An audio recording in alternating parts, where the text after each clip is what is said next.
నేను తులసి. ముందుగా హెడ్లైన్స్.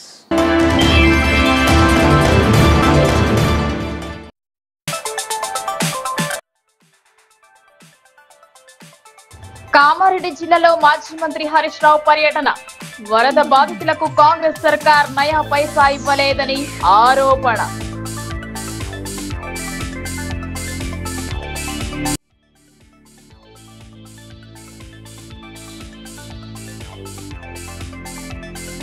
అభయహస్తం కాలనీని సందర్శించిన జిల్లా కలెక్టర్. ఇందిరమ్మ ఇండ్ల నిర్మాణాలను వేగవంతం చేయాలని అధికారులకు ఆర్డర్.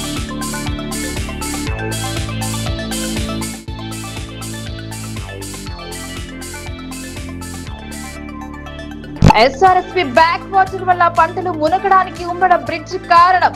వరద వచ్చినప్పుడు 42 గేట్లు తెరిస్తే పంటలు మునిగేవి కావని మాజీ డీఎస్పీ మనోహర్ అభిప్రాయం.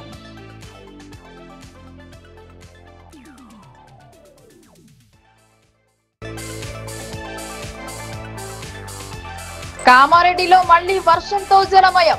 అప్రమత్తంగా ఉండాలని అధికారులకు కలెక్టర్ ఆదేశం.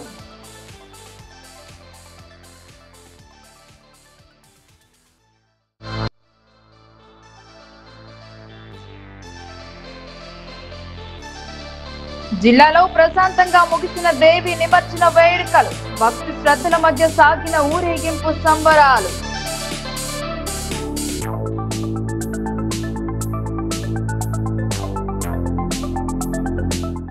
తెలంగాణ వ్యాప్తంగా అన్ని గ్రామాలలో దసరాకు ముందు బతుకమ్మ పండుగ వేడుకలను జరుపుకుంటే అందుకు భిన్నంగా దసరా పండుగ అనంతరం ఎడపల్లి మండలంలో మహిళలు బతుకమ్మ వేడుకలను జరుపుకోవడం ఆనవాయితీగా వస్తున్న ఆచారం.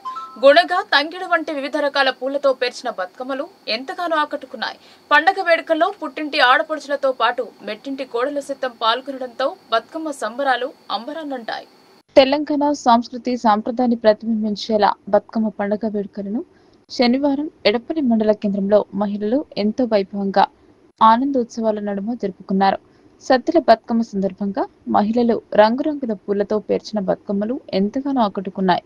తెలంగాణ రాష్ట్ర వ్యాప్తంగా దసరా పండుగకు ముందు బతుకమ్మ పండుగను నిర్వహిస్తుంటే ఎడపల్లి మండల కేంద్రంలో మాత్రం అందుకు భిన్నంగా దసరా పండుగ అనంతరం బతుకమ్మ పండుగను అంగరంగ వైభవంగా జరుపుకోవడం ఆనవాయితీగా వస్తుంది. 60 ఏళ్లకు పైగా వస్తున్న ఆచారాన్ని నేటికి కొనసాగిస్తున్నారు. ప్రతి ఏటా దసరా తర్వాత పౌర్ణమికి ముందు ఇక్కడ బతుకమ్మ పండుగ నిర్వహిస్తారు. పండుగ సందర్భంగా సుమారు 2000కు పైగా బతుకమ్మలను పేర్చిన ఆడపడుచులు ఎడపల్లిలో సామూహికంగా బతుకమ్మ వేడుకలు నిర్వహించారు. దసరా తర్వాత బతుకమ్మ పండుగ నిర్వహించడంతో పుట్టింటి ఆడపడుచులతో మెట్టింటి కోడలందరూ కలిసి పండుగలో పాలుపంచుకున్నారు. అందరితో కలిసి పండుగని సంబరంగా నిర్వహించుకోవచ్చనే భావనతో దసరా తర్వాత పౌర్ణమికి ముందు బతుకమ్మను నిర్వహించడం ఆనవాయితీగా వస్తుందని స్థానికులు తెలిపారు. సాయంత్రం దేశ్ముఖ్ గడి వద్దకు చేరుకున్న మహిళలు వేడుకలను ప్రారంభించారు. అనంతరం హనుమాన్ మందిరం వద్దకు మహిళలు బతుకమ్మలతో చేరుకుని బతుకమ్మ ఆడారు. తదనంతరం గ్రామ శివార్లోని బతుకమ్మ చెరువులో బతుకమ్మలను నిమజ్జనం చేశారు. సంప్రదాయ వస్త్రాలను ధరించిన గ్రామ మహిళలు, యువతులు బతుకమ్మలను తలపై పెట్టుకుని బతుకమ్మ పాటలు పాడుకుంటూ గ్రామ శివారు ప్రాంతంలో గల బతుకమ్మ చెరువు వరకు నడుస్తూ వెళ్లి బతుకమ్మలను నిమజ్జనం చేశారు. ఈ సందర్భంగా తాజా మాజీ జెడ్పీ ఉపాధ్యక్షురాలు రజిత ఎల్లయ్య యాదవ్ మాట్లాడుతూ ప్రతి ఏటా దసరా పండుగ అనంతరం ఎడపల్లి మండల కేంద్రంలో జరుపుకునే బతుకమ్మ పండుగ వేడుకలను ఎంతో ఘనంగా నిర్వహించుకోవడం జరుగుతుందని, ప్రకృతిని ఆరాధించే పండుగలో గ్రామ ఆడపడుచులు నూతన ఉత్సాహంతో పాల్గొని పెద్ద ఎత్తున బతుకమ్మ పండుగ వేడుకలను అట్టహాసంగా నిర్వహించుకోవడం జరుగుతుందని అన్నారు.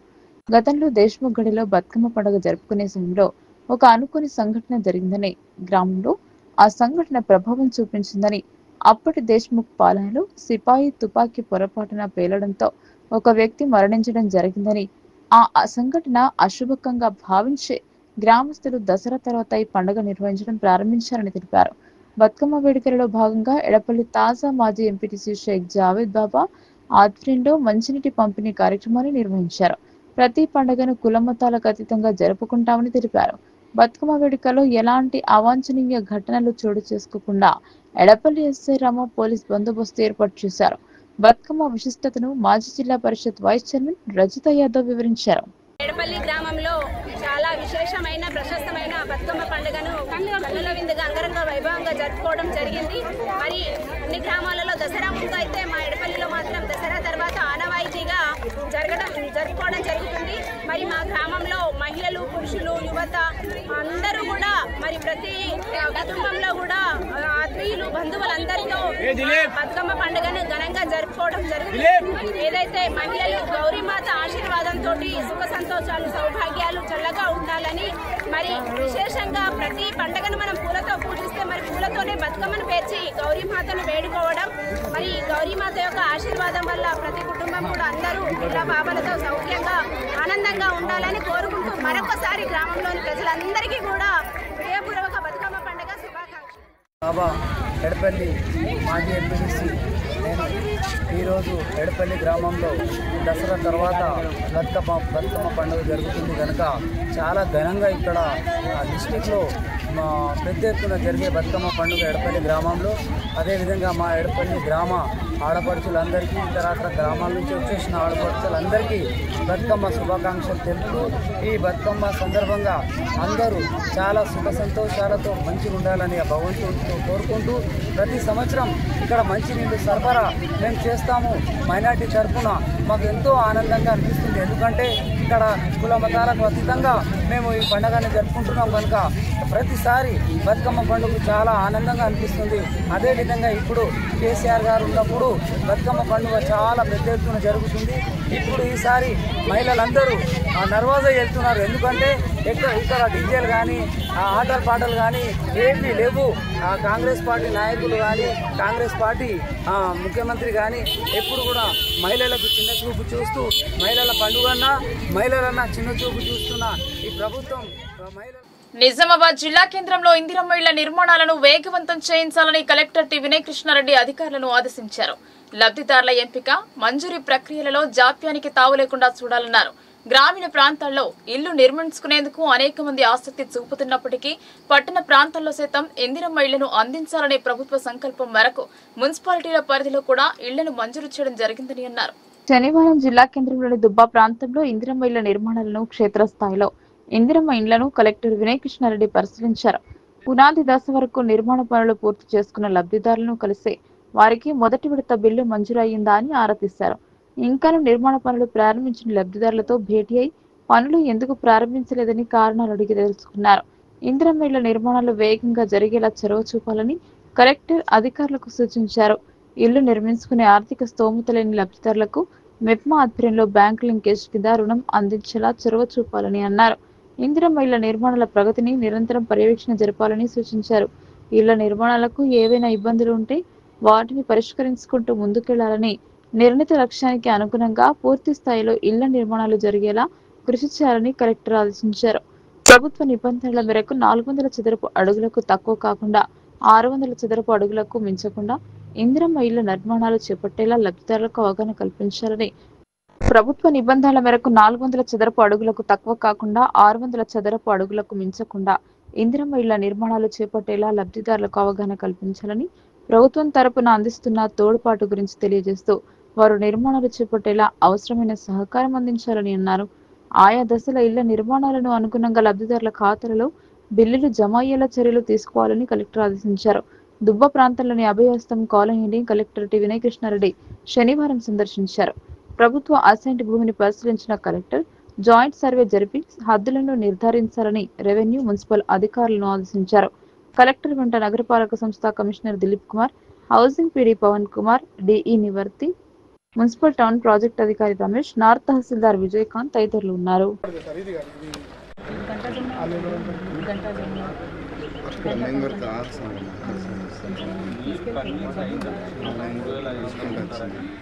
నేనైతే చేరవేయడము, ఆయనతో అప్లై చేయించడము, ఆయనకు శాంక్షన్ ఇవ్వడం, ఆయనతో కట్టియడం అనేది మన పని పెండింగ్. కానీ మనుషులు లేరని కార్పొరేషన్ అన్నారు. ఫస్ట్ 1800తో ఎన్ని రోజులని కట్టుతాం. ఓకే, నెక్స్ట్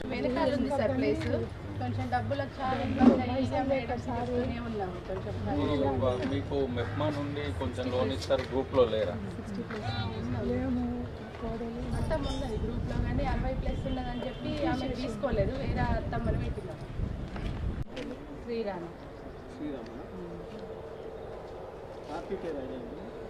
రాజలక్ష్మి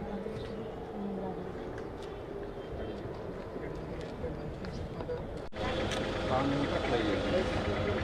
ఇవన్నీ పట్టాలి.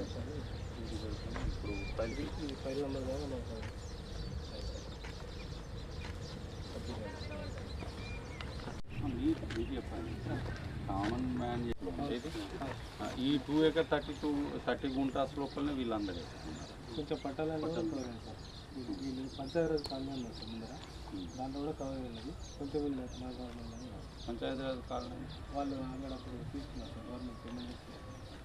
So housing society panchayat housing society వాళ్ళు క్లెయిమ్ చేస్తారు. మన ఏదైనా సరే 230కి ఫ్లాగ్స్ పెట్టండి, సో దట్ అందరికీ తెలుస్తుంది. అది పక్కకు పెడదాము, ఇట్ ఈజ్ ప్రైవేట్ డిస్ట్రిక్ట్ మనకు సంబంధం లేదు. ఈ 230 లోపల ఎంతమంది ఉన్నారు ఇప్పుడు? ఇప్పుడు దగ్గర 133 సర్వే మీరు చేసి 150 మెంబర్స్ ఇప్పుడు ఎగ్జాక్ట్ 50 టీమ్స్ ఉన్నాయి సార్. సర్వే ఎవరు టీంలో ఎవరు వేస్తారు? మీ సైడ్ నుండి ఎవరు ఉంటారు? ఏరియాస్ నుంచి ఒక నలుగురు డిఏ గారు ఒక్కరికి కష్టం వస్తారు. ఏరియాస్ నుంచి ఒక నలుగురు సర్వే, 4 సర్వేలు ఏం చేస్తున్నారు? డిఏ గారు సార్ ఒకటి డిఐను. కానీ ప్రజా సమస్యల సత్వర పరిష్కారం కోసం ప్రతి సోమవారం సమీకృత జిల్లా కార్యాలయాల సముదాయ సమావేశ మందిరంలో నిర్వహిస్తున్న ప్రజావాణి కార్యక్రమాన్ని రద్దు చేయడం జరిగిందని జిల్లా ఎన్నికల అధికారి కలెక్టర్ టి వినయ్ కృష్ణారెడ్డి శనివారం ఒక ప్రకటనలో తెలిపారు. లోకల్ బాడీ ఎన్నికల కోడ్ అమలులోకి వచ్చిన సందర్భంగా ప్రజావాణి కార్యక్రమం రద్దు చేయబడిందని కలెక్టర్ వినయ్ కృష్ణారెడ్డి తెలిపారు. ఎన్నికల ప్రక్రియ ముగిసిన అనంతరం ప్రజావాణి కార్యక్రమం తిరిగి యథావిధిగా కొనసాగుతుందని తెలిపారు. ప్రజలు ఈ విషయాన్ని గమనించి జిల్లా యంత్రాంగానికి సహకరించాలని కోరారు. స్థానిక సంస్థల ఎన్నికల షెడ్యూల్ వెలువడిన దృష్ట్యా ఈ నిర్ణయం తీసుకోవడం జరిగిందన్నారు. దసరా సెలవుల కోసం వివిధ ప్రాంతాలలో విద్యాభ్యాసం చేస్తున్న విద్యార్థులతో పాటు ఉద్యోగులు, వ్యాపారులు పండుగకి స్వంతింటికి చేరుకున్నారు. సోమవారం నుండి విద్యా సంస్థలు తెరవడంతో ఇంటికి వచ్చిన వారు ప్రయాణం చేపట్టారు. దీంతో ప్రయాణ ప్రాంగణం రద్దీగా మారింది. ఆర్మూర్ ఆర్టీసీ బస్టాండ్ ప్రయాణికులతో రద్దీగా మారింది. దసరా సెలవులు ముగియడంతో ప్రయాణికులు తమ స్వస్థలాలకు తిరుగు ప్రయాణమవుతున్నారు. ఆర్మూర్ నుంచి హైదరాబాద్, భీమ్గల్, నందిపేట్, నిజామాబాద్ తదితర మార్గాలలో ప్రయాణికుల రద్దీ నెలకొంది. ప్రయాణికుల రద్దీకి అనుగుణంగా బస్సులను నడుపుతున్నట్లు ఆర్టీసీ డిఎం రవికుమార్ పేర్కొన్నారు.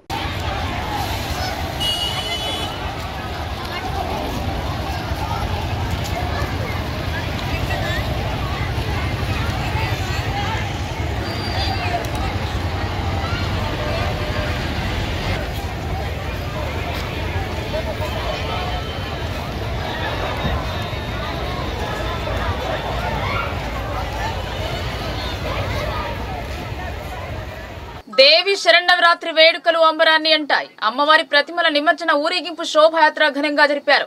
మాతా మండపాల వద్ద లక్కీ డ్రా చేపట్టి విజేతలకు బహుమతులు అందజేశారు. పిప్రిలో ఈ వేడుక ఘనంగా జరిగింది.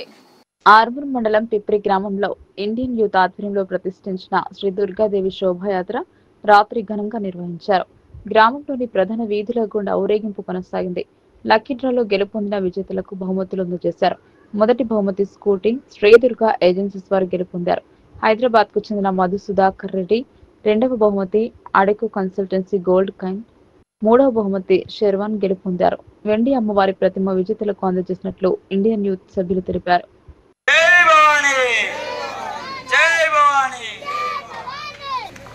లక్కీ డ్రాలో స్కూటీ గెలుచుకున్నారు శ్రీ దుర్గా ఏజెన్సీస్ కల్లెడవారు.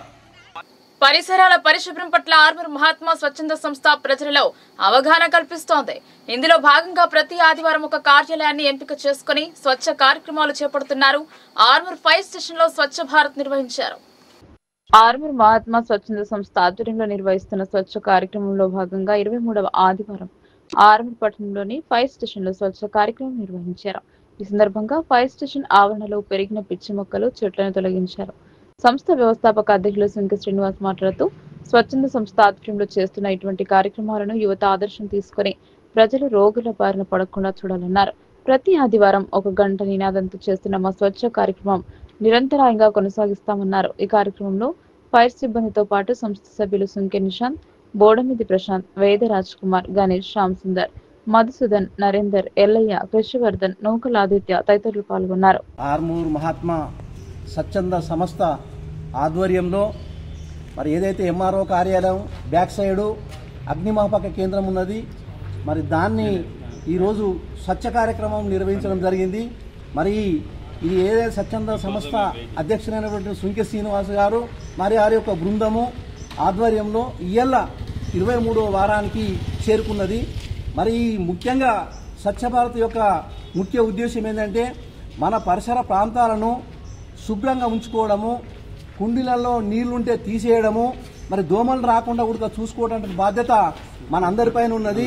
మన అట్లాగే ఆ దోమలు కుట్టడం వలన డెంగ్యూ, మలేరియా రకరకాల వ్యాధులు వచ్చి ప్రబలించేటటువంటి అవకాశం ఉన్నది. కాబట్టి ఇలా కార్పొరేట్ హాస్పిటల్లకు పోతే లక్షలాది రూపాయలు ఇలా వాళ్ళకు ఇవ్వడం జరుగుతున్నది, పెట్టడం జరుగుతున్నది.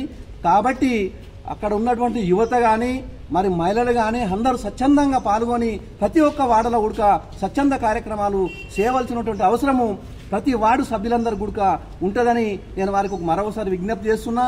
ఇది అక్టోబర్ 14, 2014 అక్టోబర్ 2న మహాత్మా స్వచ్ఛంద సంస్థ అని ఆనాడు ప్రధానమంత్రి నరేంద్ర మోడీ ఏర్పాటు చేయడం జరిగింది. మరి ఇది దేశంలోనే 441, మరి ఆర్మూర్తి కలుపుకుంటే 442 స్వచ్ఛంద సంస్థలు పనిచేస్తున్నాయి.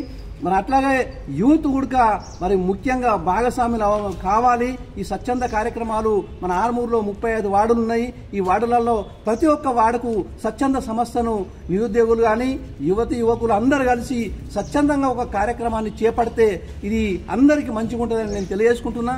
అట్నే మున్సిపల్ కమిషనర్ గారికి ఒక విజ్ఞప్తి స్వచ్ఛంద సంస్థ ద్వారా. ఎందుకంటే మన ఆర్మూరులో 35 వార్డులు ఉన్నాయి. 35 వార్డులలో దోమల మందు దాదాపుగా 6 నెలల క్రితం కొట్టిరు. 6 నెలల నుంచి ఇప్పటి వరకు దోమల మందే లేదు. మొన్నటిదాకా అకాల వర్షాలు వచ్చి పిచ్చి దోమలు గడుస్తున్నాయి. అయ్యా కమిషనర్ గారు, బ్లీచింగ్ పౌడర్ కూడా వార్డులలో మీ యొక్క బండ్లను దింపి వార్డులలో బ్లీచింగ్ పౌడర్ వేయాల్సిన అవసరం మీకు ఎంతైనా ఉందని నేను ఈ స్వచ్ఛంద సంస్థ ద్వారా మీకు అందరికీ, మున్సిపల్ సిబ్బందికి, మున్సిపల్ కమిషనర్ గారు. గత నెలలో కామారెడ్డి జిల్లాలో క్లౌడ్ బరస్ట్ జరిగి పట్టణం పూర్తిగా జల దిగ్బంధంలో చిక్కుకుంది. పట్టణంలో పలు నివాస గృహాలలోకి వరద నీరు చేరి ప్రజలు అవస్థల పాలయ్యారు. తాజాగా ఆదివారం కురిసిన వర్షం వల్ల పలు కాలనీలను కలెక్టర్ ఆశీష్ సాంగ్వాన్ పరిశీలించి జాగ్రత్తలను సూచించారు. గతంలో ఎన్నడూ లేని విధంగా కామారెడ్డి జిల్లాలో అత్యధిక వర్షపాతం నమోదైంది. కుండపోత వర్షానికి తోడు ఎగువ నుండి వచ్చిన వరద నీరు కామారెడ్డిని ముంచేసింది. పలు కాలనీలోని గృహాలలోకి వరద నీరు చేరింది. మరోపక్క పంటలు నీట మునిగాయి, రోడ్లు తెగిపోయాయి, ఇండ్లలో బురద మేటలు వేశాయి. హౌసింగ్ బోర్డు జీవి కాలనీలో తీవ్ర నష్టం వాటిల్లింది. దీంతో అప్రమత్తమైన ప్రభుత్వం కామారెడ్డి చేరుకుని సమీక్షలు జరిపారు. ఆదివారం కురిసిన వర్షాల వల్ల తిరిగి గత పరిస్థితులు తలెత్తకుండా ఉండేందుకు గాను కలెక్టర్, జిల్లా అధికారులు సిబ్బందితో కలిసి పర్యటించారు. నీరు నిలవకుండా జాగ్రత్తలు తీసుకోవాలని ఆదేశించారు.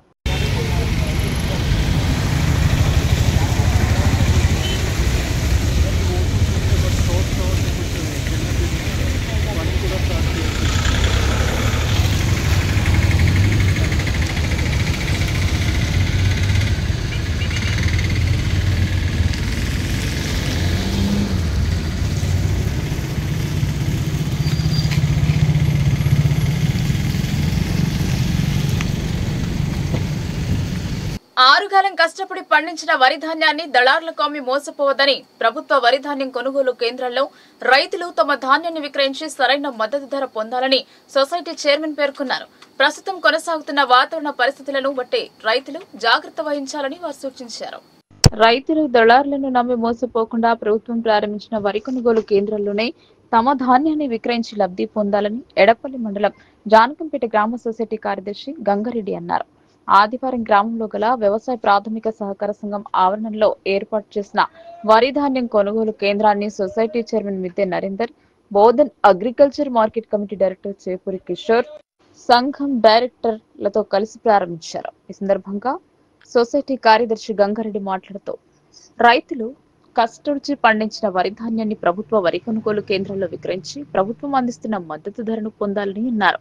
ప్రస్తుతం ఏ గ్రేడ్ వరి ధాన్యానికి 2389 రూపాయలు, కామన్ రకం వరి ధాన్యానికి 2369 రూపాయలుగా ప్రభుత్వం మద్దతు ధరను నిర్ణయించడం జరిగిందని తెలిపారు. రైతులు ప్రభుత్వం సూచించిన నియమ నిబంధనలకు లోబడి వరి ధాన్యాన్ని ప్రభుత్వ వరి కొనుగోలు కేంద్రాల్లో విక్రయించాలని సూచించారు. చివరి గింజ వరకు ప్రభుత్వమే రైతులు పండించిన వరి ధాన్యాన్ని కొనుగోలు చేస్తుందని, ఈ విషయంలో రైతులు ఎలాంటి అపోహలకు తావివ్వకుండా తమ ధాన్యాన్ని విక్రయించే వెసులుబాటును ప్రభుత్వం కల్పిస్తుందని అన్నారు. ప్రస్తుతం కూడా సాగుతున్న వాతావరణ పరిస్థితుల దృష్ట్యా రైతులు తగు జాగ్రత్తలు తీసుకుంటూ నూర్పిడి చేసిన వరి ధాన్యాన్ని వర్షం నుండి కాపాడుకోవాలని సూచించారు. రైతులు తమ వెంట Aadhaar card, patta book, bank account, book xerox కాపీలను తీసుకురావాలని సూచించారు. ఈ కార్యక్రమంలో మాజీ సొసైటీ చైర్మన్లు, డైరెక్టర్లు, మాజీ డైరెక్టర్లు, గ్రామ పెద్దలతో పాటు సొసైటీ సిబ్బంది ప్రవీణ్, నర్సయ్య తదితరులు పాల్గొన్నారు. నేడు పిఎస్సి జాన్కంపేట్ సంఘం నుండి ఇక్కడ వరిధాన్యం కొనుగోలు సెంటర్ ప్రారంభించడం జరిగింది. కలెక్టర్ గారి యొక్క ఆదేశానుసారము డీసో గారి సూచనల మేరకు ప్రారంభించడం జరిగింది. ఈ యొక్క రైతులకు చెప్పేది ఏంటిదంటే ఏ గ్రేడ్కు 2389 రూపాయలు, సన్న రకానికి 2369 రూపాయలు మద్దతు ధర పొందగలరని, మీరు ఈ యొక్క వరిధాన్యాన్ని ప్రభుత్వం యొక్క నిబంధనల ప్రకారం తీసుకొచ్చినట్లయితే మద్దతు ధర లభిస్తుంది. అదేవిధంగా మీరు ఎప్పుడైతే వరిధాన్యం సెంటర్కు తీసుకొస్తారో అదే రోజు మీ యొక్క Aadhaar card, patta book xerox, bank account xerox ఇవ్వాల్సి ఉంటుంది. ఈ యొక్క నియమాలు జర పాటించి మాకు సహకరిస్తారు కదా అని కోరుచున్నాం. వరద బాధితులను ప్రభుత్వం ఆదుకోవాలని మాజీ మంత్రి బారాస నేత హరీష్ రావు డిమాండ్ చేశారు. కామారెడ్డి జిల్లాలో సీఎం రేవంత్ రెడ్డి పర్యటించి స్వయంగా సమీక్షించిన నయా పైసా ఇవ్వలేదని ఆగ్రహం వ్యక్తం చేశారు. రైతులు నష్టపోయిన పంటలకు ఎకరానికి 25,000 రూపాయలు ఇవ్వాలని ఆయన డిమాండ్ చేశారు. కామారెడ్డి జిల్లా నాగిరెడ్డిపేట్, లింగంపేట్ మండలాల్లో మాజీ మంత్రి బారాస నేత హరీష్ రావు ఆదివారం పర్యటించారు. ఇటీవల వరదలతో నష్టపోయిన పంటలను పరిశీలించారు. బాధిత రైతులతో మాట్లాడారు. నష్టపోయిన పంటలకు ఎకరానికి 25,000, ఇండ్లు కూలిపోయిన వారికి 1,10,000 పరిహారం చెల్లించాలని డిమాండ్ చేశారు. గండ్లు పూడ్చలేదని, రోడ్లకు మరమ్మతులు చేపట్టలేదని ఆగ్రహం వ్యక్తం చేశారు. భారీ వర్షాలకు చెరువులు, రోడ్లు కొట్టుకుపోయినా మంత్రులకు కనిపించడం లేదా అని ఆయన ప్రశ్నించారు. హరీష్ రావు వెంట బాల్కొండ ఎమ్మెల్యే ప్రశాంత్ రెడ్డి, ఎల్లారెడ్డి, మాజీ ఎమ్మెల్యే సురేందర్ తదితరులు ఉన్నారు. పంటకు పైసలు ఏమన్నా తెలియడానికి లేకుండా అయిపోయింది సార్. మాకు మొత్తం మునిగిపోయింది. ఏమైనా ఇస్తారా? మాది మొత్తం రేవంత్ రెడ్డి మీకు మహిళలకు మనిషికి నెలకు 2,500 ఇస్తాడు కదా. ఎవరికి ఇచ్చిండు? రేవంత్ రెడ్డి చెప్పే కదా ఇస్తా కాంగ్రెస్ చెప్పిండు. అందరికి మురిస పెట్టండు. ఇవ్వలేడు. 4,000 పింఛన్ ఇస్తా అన్నాడు. 4,000 లేదు, 3,000 లేదు సార్. మాకు ఇప్పుడు మునిగి పొలాలకు ఇప్పుడు తినేదానికి తిండి ఇవ్వండి. మాకు మీ గురించి చెప్పడానికి, మీ గురించి మాట్లాడడానికి వచ్చిన తినేదానికి లేవు, తమకే లేవు తినేదానికి. ఇప్పుడు వీళ్ళు జనాభా ఎక్కువ ఉన్నాం మేము. ఎమ్మెల్యే అవుతాం సార్. ఇప్పుడు నిన్న దిగింది వర్షం, నీళ్లు 3 రోజులే దిగింది. వర్షం వచ్చిన నుంచి ఇప్పుడు ఇన్ని రోజుల నుంచి ఎందుకు తీయలేరు?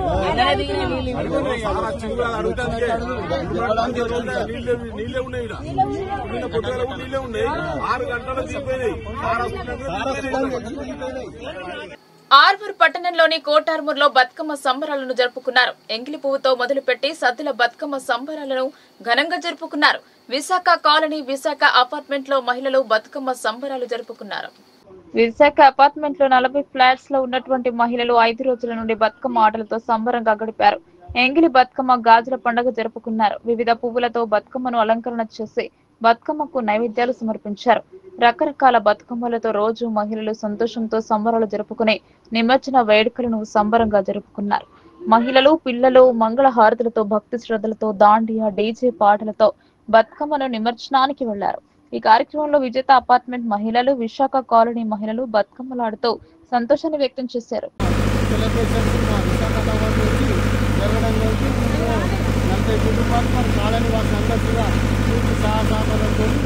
బతుకమ్మ పండుగ ఘనంగా నిర్వహిస్తున్నాం. ప్రతి సంవత్సరం ఈ సంవత్సరం కూడా నిర్వహించడం జరిగింది. ఈ సందర్భంగా ప్రజలందరూ సుఖ సంతోషాలు ఉండాలని మా అపార్ట్మెంట్ తరఫున విశాఖ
ఉత్సవాలను జరుపుకోవడం జరిగింది. ఇందులో భాగంగానే మా కమిటీ మెంబర్స్ అందరూ కూడా మాకు చాలా సపోర్ట్ చేయడం జరిగింది. దాంట్లో నుండి ఈరోజు మేము బతుకమ్మను నిమజ్జనం చేయడానికి తీసుకుంటున్నాము. ఈ శోభాయాత్రలో కాలనీ వాళ్ళందరూ బాగా పాల్గొని విజయవంతం చేస్తున్నారు. అందరికీ ప్రతి ఒక్కరికి కూడా కృతజ్ఞతలు. ఈరోజు చాలా విశేషమైనటువంటి బతుకమ్మ పండుగ మన విశాఖ కాలనీలోని విశాఖ అపార్ట్మెంట్ అందరూ కలిసి కార్యక్రమం చాలా సంతోషమైంది. అపార్ట్మెంట్ వాళ్ళే కాకుండా కాలనీ వాళ్ళు మొత్తం కూడా ఇందులో పాల్గొన్నారు. అందరికీ కూడా భోజనాలన్నీ కూడా కోటగల్లి మార్కండేయ మందిరంలో దేవి నవరాత్రి ఉత్సవాలను వైభవంగా జరిపారు. శనివారం రాత్రి మాతా నిమజ్జన ఊరేగింపును భక్తి శ్రద్ధల మధ్య జరిపారు. ప్రత్యేక పూజల అనంతరం ఊరేగింపు మొదలుపెట్టారు. పితృ అమావాస్య మరుసటి రోజు నుండి దేవి శరన్నవరాత్రి ఉత్సవాలు మొదలయ్యాయి. అమ్మవారి ప్రతిమకు రోజుకు అవతారంలో అమ్మవారిని కొలిచారు. దసరా మరుసటి రోజు నిమజ్జనం చేయాల్సిండగా తిథి నక్షత్రం కలువలేకపోవడం వల్ల శనివారం నిమజ్జన ఊరేగింపు జరిపారు. మార్కండేయ మందిరంలో ఉత్సవ కమిటీ సభ్యులు దేవి నవరాత్రి ఉత్సవాలు నిర్వహించారు. పట్టణ పద్మశాలి కమిటీ పెద్దలు, మహిళలు పెద్ద సంఖ్యలో పాల్గొన్నారు. మార్కండేయ జై పద్మశాలి ఈరోజు భక్త మార్కండేయ మందిర దేవి శరణవరాత్రి ఉత్సవాల భాగంగా శోభయాత్రను పద్మశాలి కమిటీ నుంచి అతి పెద్ద ఎత్తున జరిపించడం జరిగింది. దీనికి మహిళా సంఘం ఒకటి, యువజన సంఘం ఒకటి, మన భక్త మార్కండేయ భజనా సంఘం ఒకటి, చేనేత సంఘం ఒకటి, వీళ్ళందరూ కూడా పెద్ద ఎత్తున అందరూ కూడా అధిక సంఖ్యలో వచ్చి ఈ శోభయాత్రను విజయవంతం చేయడం జరిగింది. ఇలాగే ప్రతి సంవత్సరం మళ్ళీ నెక్స్ట్ ఇయర్ 2026లో కూడా ఇలానే జరిపి ఇంకా అతి భారీగా జరుపుతామని తెలియజేస్తున్నారు. జై మార్కండేయ. భవాని అమ్మదయ ఉంటే అన్ని ఉన్నట్లే దేవి శరణవరాత్రి ఉత్సవంగా భక్త మార్కండేయ మందిరంలో ఈరోజు అమ్మవారి శోభయాత్ర ఘనంగా ప్రారంభమైంది. దానికి ముఖ్య అతిథులుగా వీరవతి అనిల్ గారు, మైనింగ్ కార్పొరేషన్ చైర్మన్, మరి ఏసీపీ గారు, మరి అసిస్టెంట్ కమిషనర్ ఆఫ్ పోలీస్, మరి ఇతర ప్రముఖులు, మేధావులు, అన్ని వర్గ నాయకులు, హిందూ బంధువులందరూ పాల్గొని ఇట్టి శోభయాత్రను విజయవంతం చేస్తున్నందుకు వారికి మా నగర పద్మశాలి సంఘం తరఫున ప్రత్యేకమైనటువంటి ధన్యవాదాలు తెలియజేస్తూ ఉన్నాం. ఎన్నో కళాకారులతోటి మంచి శోభయాత్రను ఇందూరులో ఎవ్వరు లేని విధంగా మేము గణనీయంగా జరుపుతున్నాం. దానికి భక్తులందరూ సహకరించినందుకు వారికి కూడా కృతజ్ఞత తెలియజేస్తూ ఉన్నాం. అదేవిధంగా హైదరాబాద్ నుంచి, రవీంద్ర భారత్ నుంచి కళాకారులను, వివిధ కళాకారులను, నృత్యాలను అన్ని విధాలుగా తీసుకొచ్చి ప్రజలకు వింపుగా కార్యక్రమాలు చేస్తున్నాం. వారికి మా ప్రజలందరూ కూడా, హిందూ బంధువులందరూ కూడా హర్షం వ్యక్తం చేశారు. వారికి మా నగర పద్మశాలి. నిజామాబాద్ పట్టణ ఆర్యవైశ్య సంఘం దసరా ఆత్మీయ సమ్మేళనం ఘనంగా జరిగింది. నేటి తరం ఆర్యవైశ్యులు ఆయన్ను ఆదర్శంగా తీసుకుని పార్టీలకు అతీతంగా సంఘ అభివృద్ధి కోసం ముందుకు రావాలని అర్బన్ ఎమ్మెల్యే ధన్పాల్ పిలుపునిచ్చారు. నిజామాబాద్ జిల్లా కేంద్రంలోని కిషన్ గంజ్ లో ఆదివారం పట్టణ ఆర్యవైశ్య సంఘం ఆధ్వర్యంలో దసరా సందర్భంగా ఆత్మీయ సమ్మేళనం నిర్వహించారు. ఈ కార్యక్రమానికి ముఖ్య అతిథిగా నిజామాబాద్ అర్బన్ ఎమ్మెల్యే ధన్పాల్ సూర్యనారాయణ గుప్తా హాజరయ్యారు. ఈ సందర్భంగా ఎమ్మెల్యే మాట్లాడుతూ మాజీ మున్సిపల్ చైర్మన్ ముక్క దేవేందర్ గుప్తా ఆర్యవైశ్య సంఘం అభివృద్ధి కోసం నిరంతరంగా కృషి చేస్తున్నారని ప్రశంసించారు. మహిషాసుర రాక్షసుని అమ్మవారు సంహరించినందుకే దసరా పండుగను జరుపుకుంటున్నామన్నారు. ధర్మం అధర్మంపై గెలుపు సూచికగా జరుపుకుంటామన్నారు. రాబోయే దసరా వరకు అందరిలోని దుర్గుణాలు తొలగిపోవాలని, సుఖ సంతోషాలతో గడవాలని ఆకాంక్షిస్తున్నానన్నారు. ఆర్యవైశ్యులు ఏ రాజకీయ పార్టీలలో ఉన్నప్పటికీ ముఖ్య లక్ష్యం ఆర్యవైశ్యుల ఐక్యత, అభివృద్ధి కావాలని స్పష్టం చేశారు.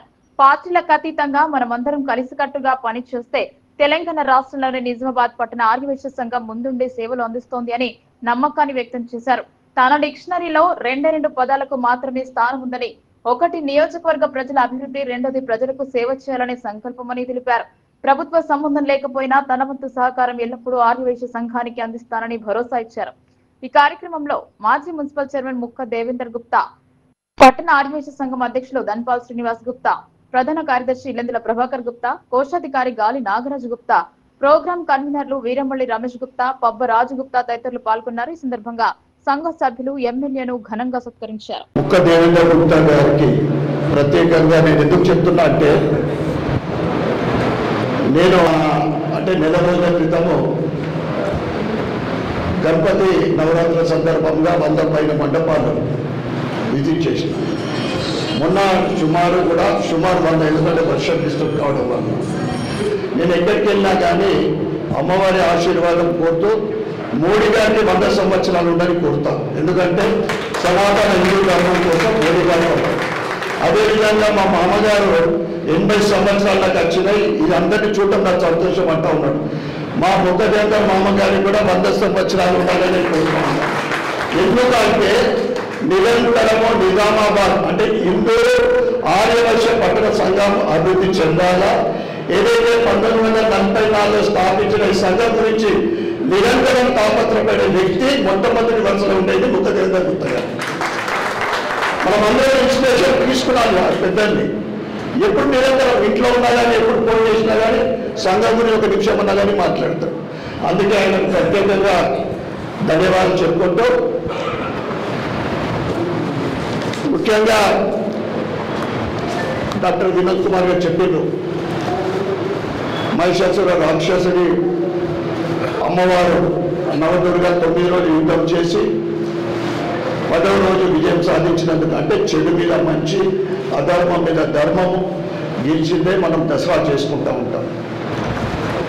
అమ్మవారి ఆశీర్వాదము మన పైన, మన కుటుంబ సభ్యుల పైన నిండుగా ఉండాలని. అమ్మ దయ ఉంటే అన్నీ ఉన్నట్లే. అందరి జీవితాల్లో వ్యాపారంలో కానీ, ప్రొఫెషనల్లో కానీ, ఇతర తమ వ్యాపారం అన్నీ కూడా అభివృద్ధి చెందాలని, అందరూ కూడా అష్ట ఐశ్వర్యాలతోటి ఆరోగ్యంగా జీవించాలని అటు వాసవి మాతని అటు దుర్గామాతని కోరుకుంటూ, ముఖ్యంగా చెడు మీద విజయం మంచి సాధించే రోజు అంటాం. వచ్చే సంవత్సరం వరకు అందరిలో ఉన్న దుర్గుణాలు, ఇంక్లూడింగ్ మీ, నాతో పాటు మా సోదరుడు శ్రీనివాస్ కానీ, అందరిలో ఉన్న దుర్గుణాలు వెళ్ళి అందరూ కూడా స్నేహపూర్వకంగా ఆనందంగా ఒకరొకరు కలిసి ఉండే విధంగా అమ్మవారి ఆశీర్వాదం ఉండాలని కోరుకుంటున్నాం. ఇవన్నీ కూడా ఏదైతే మనం ఇంతవరకు చెప్పిండ్రు ఈ కేసులు అవన్నీ కూడా అన్నీ తొలగిపోవాలి. మా రాజేశ్వర సోదరు చెప్పింది, మా క్లాస్మేట్, ఎలక్షన్లు అంటే ఎలక్షన్లు ఉండేవారికి, ఆ తర్వాత అందరం ఒకటే. ఇప్పుడు నేను కాంగ్రెస్లో మహేష్ కుమార్ గౌడ్ గారితో కానీ, ఈవెన్ షబ్బీర్ అలీతో కానీ, నాకు నా అభిప్రాయాలు ఎవరి వాళ్ళకి ఉంటాయి. ఎవరి ఎలక్షన్ పార్టీ వాళ్ళ ఎజెండా ఉంటుంది. కానీ నాకు నగర అభివృద్ధి కావాలా, నా కాన్స్టిట్యూషన్ అభివృద్ధి కావాలంటే ఖచ్చితంగా అందరితో కలిసిపోవాల్సిందే. అయితే ఈ నిజామాబాద్ పట్టణ ఆర్యవైశ్య సంఘం ఒకప్పుడు పూర్వ వైభవం, మా పెద్దలు మామగారు చెప్పినట్లు ఒకప్పుడు ఉమ్మడి ఆంధ్రప్రదేశ్లోనే ఒక ప్రత్యేకమైన గుర్తింపున్నది ఏంటి అంటే నిజామాబాద్ ఆర్యవైశ్య పట్టణ సంఘం. మళ్ళీ పునర్వైభవం రావాలంటే అందరి సహకారం అవసరం ఉంటుంది. దీన్ని గల్లీ సంఘాల సహకారం కూడా, అనుబంధ సంస్థల సహకారం కూడా, మన సంస్థని అభివృద్ధి చేసుకుంటాం. మీ ఎజెండా ఏముందో మీకు ఇచ్చిన హామీని పూర్తి చేసుకుంటాం. గల్లీ సంఘాలు మీరు అభివృద్ధి చేసుకోండి.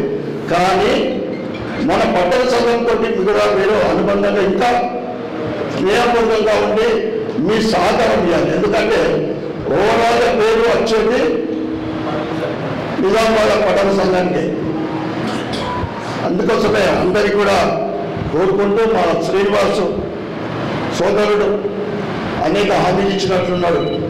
అవన్నీ కూడా త్వరగా మాకు 2 ఏళ్ళు ఉన్నది, ఇన్నోళ్ళు కాదు, సంవత్సరంలో ఒకటే మీ అజెండా మీరు ఇచ్చిన కమిట్మెంట్ అన్నీ కూడా కంప్లీట్ చేయాలని నేను కోరుతా ఉన్నాను. ఇక 13,000 రూపాయలు ప్రకటిస్తూ ఉన్నారు. అభివృద్ధి కోసం ఇవ్వండి. ఎందుకంటే పెన్షన్లు 300 రూపాయలు సంగమిస్తూ ఉంది. మా ప్రస్తుతం మొదటి నెల నుండి మా మామగారు ప్రకటించినప్పుడు, లేకుంటే వీరు వాళ్ళు ప్రకటించినప్పుడు ఆల్రెడీ నేను ఫస్ట్ మంత్ నుంచే 200 మా ట్రస్ట్ నుంచి ఇస్తా ఉన్నా. దంపా లక్ష్మీ చారిటబుల్ ట్రస్ట్.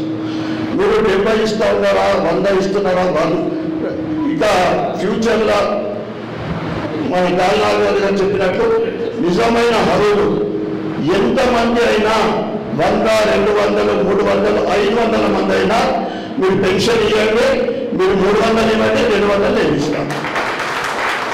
ఇంకా పక్కం శ్రీనివాస్ గారు కనపాల శ్రీనివాస్ చెప్పినట్లు అభివృద్ధి కోసం నిధి సమీకరించండి. కావాలండి మీరు ఇచ్చిన 11,000 నా సలహా అది ఆ విధంగా. ఎందుకంటే మీరు 11,000 ఇస్తే పెన్షన్కు ఒక నెల మనం ఎక్కువ ఇవ్వలేము, ఎక్కువ ఒకసారి ఇచ్చినామంటే ఎక్కువ ఇవ్వాల్సి వస్తుంది. బోధన్ నియోజకవర్గంలో పంటలు మునగడానికి కారణం ఉమ్మెడ బ్రిడ్జ్ కారణమన్నారు. ఎస్ఆర్ఎస్పీ బ్యాక్ వాటర్ వరద ముంపు బాధితుల రైతు సమావేశంలో మాజీ డీఎస్పీ మనోహర్ కీలక వ్యాఖ్యలు చేశారు. నవీపేట్ మండల కేంద్రంలోని ఒక ప్రైవేట్ ఫంక్షన్ హాల్లో ఎస్ఆర్ఎస్పీ బ్యాక్ వాటర్ వరద ముంపు బాధిత రైతుల సమావేశం మాజీ డీఎస్పీ అడ్వకేట్ మనోహర్ అధ్యక్షతన ఆదివారం జరిగింది. గత కొంతకాలంగా గోదావరి ఉగ్ర రూపం దాచి వేలాది ఎకరాల వరి పంట పొలాలు నీట మునిగాయి. దీనిపై పూర్తి స్థాయి అధ్యయనం చేసిన మాజీ డీఎస్పీ మనోహర్ పంటలు నీట మునగడానికి కారణం ఉమ్మెడ వంతెన అని, ఆ వంతెన పిల్లర్లు తక్కువ ఉండి మధ్యలో మట్టితో గోడలు నిర్మించి రోడ్డు వేయడం వల్ల ఎగువన నుండి వస్తున్న వరద ప్రవాహం ఉమ్మెడ వద్ద ప్రవాహం తక్కువ ఉండడంతో వెనక్కి ఆగుతున్నాయని విశ్లేషించారు. అందువల్లనే బోధన్ నియోజకవర్గంలో పంట పొలాలు నీట మునిగిపోయాయని అన్నారు. 3 నదుల ప్రవాహాలు కందకుర్తి వద్ద తెలంగాణలోకి ప్రవేశించి వరద ఉధృతి పెరిగిందని, శ్రీరామ్ సాగర్ ప్రాజెక్టు 42 గేట్లకు గాను 39 గేట్లు మాత్రమే ఎత్తడం వల్ల బ్యాక్ వాటర్ పెరిగి 1000 ఎకరాల పంట నష్టం వాటిల్లిందని అన్నారు. అధికారులు ఆ 3 గేట్లు ఎందుకు తెరవడం లేదనేది సమాధానం చెప్పాలని మనోహర్ పేర్కొన్నారు.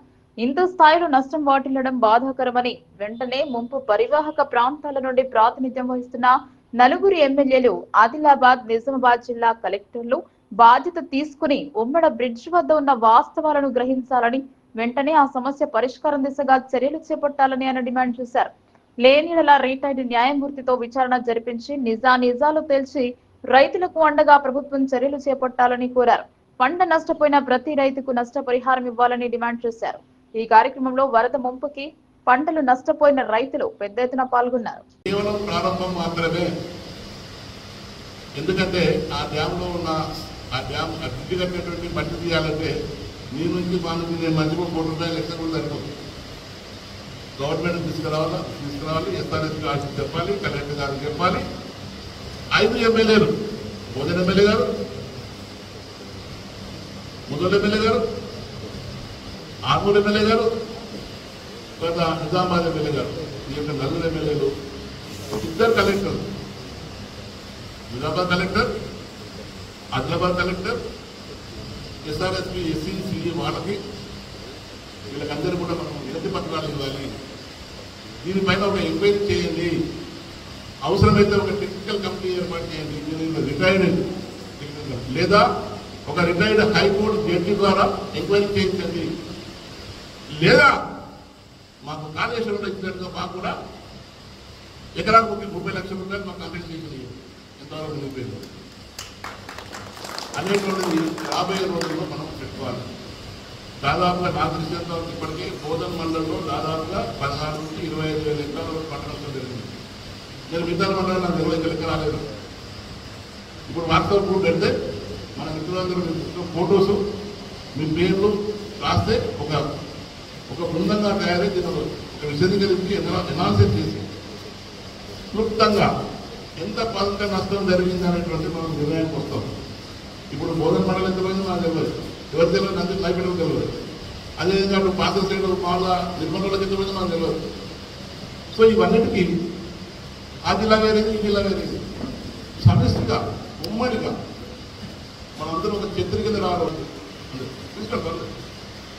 అయితే నేనేమంటున్నా అంటే ఆ రోడ్డు నాకు తీసేయమని చెప్తాను. అక్కడ నందిపేట వాళ్ళకి కానీ, తర్వాత అక్కడ పంచముఖ విలేజెస్ అటు నిర్మల్ జిల్లాకు పోయేటువంటి రైతులు కానీ ప్రజలకు కానీ అసౌకర్యం కలుగుతుందని చెప్పడం లేదు. ఆ నీళ్లు ఈ బాస నుంచి పై నుంచి వస్తున్నటువంటి నీళ్లు నదిలోకి ఎట్లా పోవాలి డ్యామ్ దాకా అనేటుంటే నేను ఆలోచన చేయమని చెప్తాను అధికారులకు, రాజకీయ నాయకులకి. దయచేసి ఈరోజు కూడా 60 టీఎంసీ వాటర్ పోతుంది. 60 టీఎంసీ వాటర్ అంటే నాట్ ఎ జోక్. అంటే టీఎంసీ లెక్క చెప్తే మీకు ఒక టైం డ్యామ్లో ఇప్పుడు ఎందుకంటే లేటెస్ట్ రిపోర్టు 94 దాకా ఇప్పుడు 1091 దాకా ఇప్పుడు చేరుతుంది. మరి ఇన్ని రోజులు ఎందుకు చేరలేదు?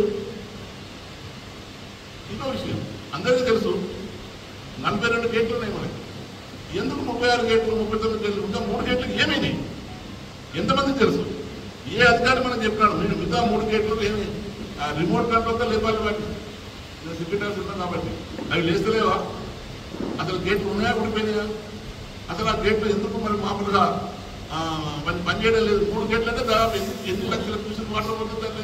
ఇంత ప్రమాదం ఉండదు కదా. మీరు చూడండి, ఏ గేట్ ఒక్క రోజు తీసినట్టు 40 గేట్లు 42 గేట్లు ఎప్పుడు తీయలే. ఎందుకు తీయడం లేదు? ఎవరు అడగాలి? మనంతా ఖచ్చితంగా ఉంటే మనకు ఏ గొప్పగా తెలుస్తుంది. ఎందుకంటే 3 గేట్లు తీస్తే కొన్ని లక్షల క్యూసెక్ల వాటర్ కిందకి వెళ్ళిపోతాయి. పోనీ కింద ఏమైనా బదలాచలం డేంజర్ ఉందా? అది లేదు.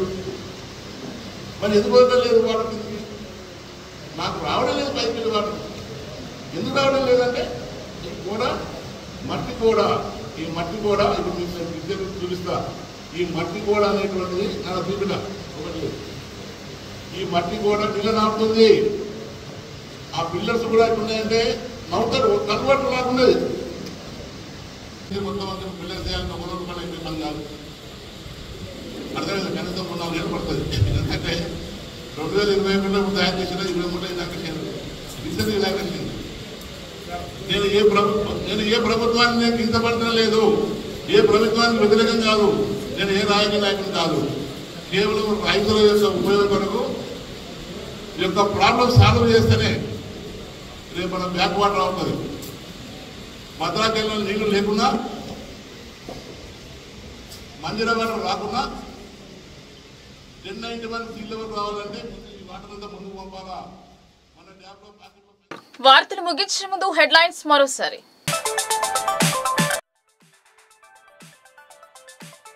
కామారెడ్డి జిల్లాలో మాజీ మంత్రి హరీష్ రావు పర్యటన. వరద బాధితులకు కాంగ్రెస్ సర్కార్ నయా పైసా ఇవ్వలేదని ఆరోపణ.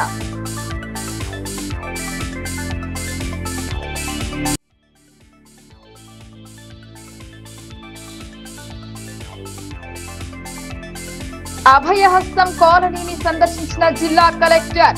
ఇందిరమ్మ ఇండ్ల నిర్మాణాలను వేగవంతం చేయాలని అధికారులకు ఆర్డర్.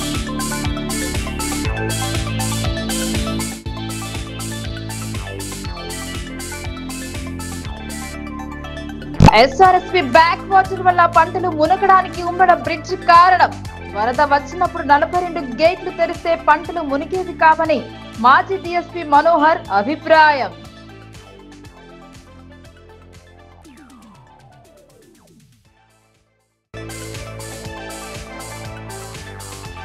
కామారెడ్డిలో మళ్లీ వర్షంతో జలమయం. అప్రమత్తంగా ఉండాలని అధికారులకు కలెక్టర్ ఆదేశం.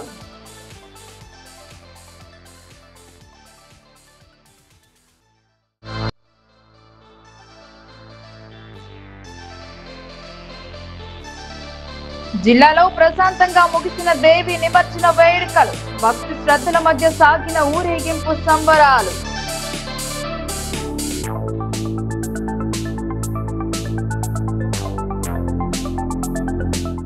ఈ వార్తలు ఇంతటితో సమాప్తం. తిరిగి ప్రసారమయ్యే వార్తల్లో మళ్ళీ కలుద్దాం. అంతవరకు చూస్తూనే ఉండండి మీ లోకల్ న్యూస్. మన ఊరు మన వార్త.